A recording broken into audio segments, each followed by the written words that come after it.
So how do we document all of this? So the fire risk assessment is your legal responsibility. That is a document that you have to have. That will show your requirements to protect the lives of the people that are working for you, or the tenants that you have in your flats. That is something that is paramount, and everything is based off of. But we have to evidence that. So the fire risk assessment is a must. Everything else is a should. You don't have to have a logbook, but the first thing that the fire brigade do when they turn up to your premises is, can I have a log? Can I see your logbook? So in that logbook, it is there for you to record your compliance. It helps demonstrate that compliance with that legislation. It should be kept up to date and be readily accessible for inspection by the enforcing authority. That is one of the first things that they do ask you. If the fire brigade turn up and they do a fire inspection, they also just turn up randomly as well. They're quite keen on more complex buildings. They want to see the ins and the layouts of those buildings. It helps familiarize. They have a database themselves. And so as soon as they go to a property, a school, something like that, they write down everything that they need to write down, all the codes, all how it's all done. And then one of the things they'll ask you is for these sorts of things. When we talk about aerosol today, we're talking about specifically about fire blocker nano aerosol, which is our second generation product. It's harmless to humans, it's harmless to animals. It doesn't affect the environment. As we've stated, there are no PFAS chemicals involved. And it's harmless to the ozone layer, and we have no global warming effect. Nano is also non-toxic. Not all aerosols are non-toxic, and it's harmless to equipment and stock.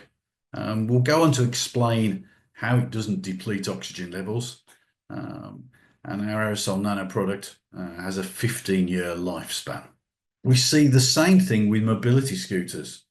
We've had a number of inquiries from sheltered accommodation, local authority accommodation, whereby mobility scooters are being charged in individual apartments, which is a problem. We've also had the situation where one particular company came to us and they'd stopped the charging of scooters in individual apartments, but then put them all in one ground floor room. So they'd taken the risk that was spread and put a much larger risk in one space. We're now protecting that risk with aerosol. We've seen the same thing, strangely, with golf buggies, golf carts. One of our team was actually staying in a hotel and noticed that there were a lot of golf players, and they had assigned one room for all the guests to put their golf trolley and store it there. But it also put in 40 charging points within the room. And again, it's a risk. We've seen a big increase in inquiries as to how to mitigate that risk if possible.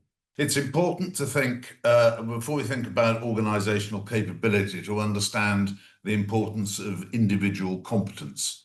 One thing that runs through the new legislation coming from the Hackett report is the competence of individuals, and therefore, of course, the competence that collectively an organisation is required to manage. It's now very clearly written in law. None of this is new. A lot of it was in CDM, as it happens. But where a person, I just make a note here, the word person in English law means, or can mean, an individual or an organisation, or indeed both. So if you ever see legislation or guidance, official guidance that's using that word, just have a mind to whether it's referring to an individual or an organisation. But with regards to the building regs, which is the background to the majority of the changes done by the Building Safety Act, where a person is proposing to any person, so an individual organisation proposes to use any individual or any organisation to carry out building work or design work, they must take all reasonable steps to satisfy themselves that the person fulfills the general competence requirement, which we'll come on to. And if an individual in training, they have to have supervision. Now, that does not mean a chat at the coffee point once in a while or a telephone call to say everything all right. This is proper supervision. We are talking about individuals progressing through their career. We have to start somewhere. We have to take on new work for which we're not competent.